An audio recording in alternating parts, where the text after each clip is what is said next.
खबर बिहार के मधेपुरा से है, जहां ग्वालपाड़ा थाना क्षेत्र के कई गांव के लोग सुरसर नदी के कटाव के कारण परेशान हैं। बीते 10 सालों में नदी के कटाव के कारण कई गांव विस्थापित हुए हैं और फिर से नदी के कटाव के कारण उनके ऊपर विस्थापन का खतरा मंडरा रहा है। ये जेसीबी से चल रहा काम और ये नहर नुमा निर्माण कोई सरकारी योजना का हिस्सा नहीं है।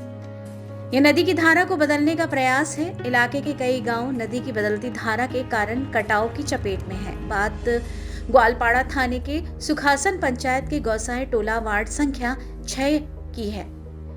या बभनगामा की दोनों बस्ती नदी के कटाव के मुहाने पर खड़ा है। लोगों के सैकड़ों एकड़ उपजाऊ खेत कटाव के कारण नदी और रेत में विलीन हो चुके हैं। बभनगामा गांव में करीब 300 परिवार सुरसर नदी के कटाव में कई बार विस्थापित हो चुके हैं। लोगों की माने तो उनके द्वारा कई बार स्थानीय एमपी, एमएलए और जिला प्रशासन के अधिकारियों से कटाव रोकने के लिए आवश्यक कार्रवाई करने की मांग की गई, लेकिन कुछ नहीं हुआ। मजबूरी में अपने से नदी की धारा मोड़ने का प्रयास किया गया। हमरा के घर छे कट गेले, ओइ टोल पर ये ओइ टोल पर कट गेले, एते एलिए एतो कट गेले, कते जेबे। वहीं पंचायत के मुखिया भी बताते हैं कि एक दशक में 2 बार इस गांव के लोग विस्थापित हो चुके हैं।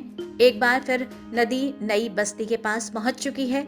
कई बार इस संकट के बारे में स्थानीय जनप्रतिनिधि और प्रशासन के लोगों को अवगत कराया गया, लेकिन कार्रवाई नहीं होने पर लोगों ने खुद से ही नदी का रुख मोड़ने का प्रयास किया। यदि सरकार प्रशासन भी थोड़ा ध्यान दे तो सैकड़ों लोगों के घरों को कटाव से बचाया जा सकता है। 10 वर्षों से ये नदी जो है अपना जो दिशा की वजह से बस्ती का कटाव जारी किया हुआ है, लेकिन कुछ ग्रामीण और कुछ ऐसे समाजसेवी व्यक्ति हैं जैसे कि पिंटू कुमार, जो अपने स्तर से काम करवाए, जेसीबी लगवा करके लेबर लगवाए, दिशा को मोड़ने का प्रयास किए।